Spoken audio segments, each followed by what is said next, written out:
You see, Jesus knows that he's already victorious. So he comes in, make no mistake, it's not like he's just coming in, he's coming in completely humble, but he's coming in like a boss. He's coming in with intention. He's coming in with power. God has already set the plan. He has already won. And he does not need anybody on earth to validate that. But what he is explaining, he is declaring, it's revelation for all of us that he's in charge. And he doesn't need the world status. He doesn't need the symbols of the world to prove it. Jesus is king. Now the question for you and me, do we actually call him king? Because as Susan said, there was a lot of hype. There was a lot of excitement.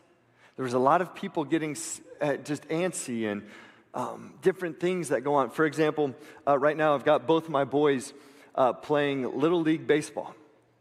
Right? In baseball, it is, to me, it's always like kids sports, and it's so funny when we've got our soccer league starting here. Kids play soccer, and up here on Saturdays.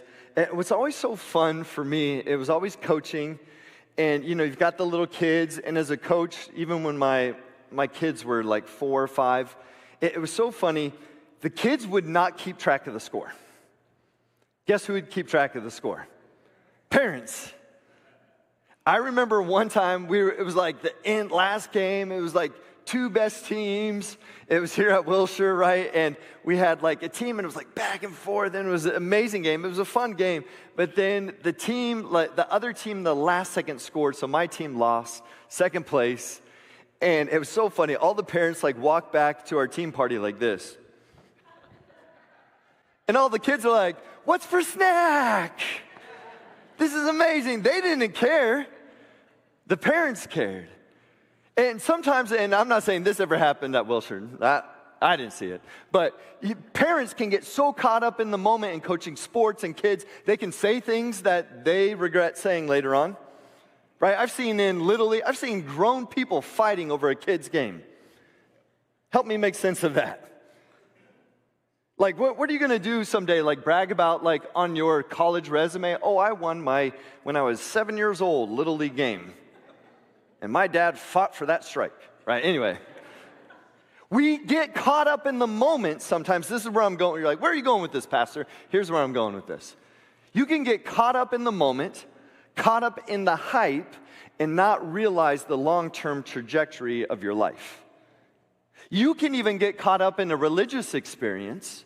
You can get caught up on Palm Sunday, on Easter, and this is amazing.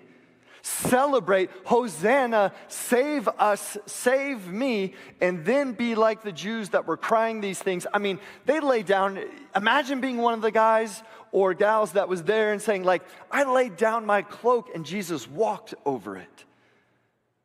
But then later on, that same crowd shouts, "Crucify him." A few days later.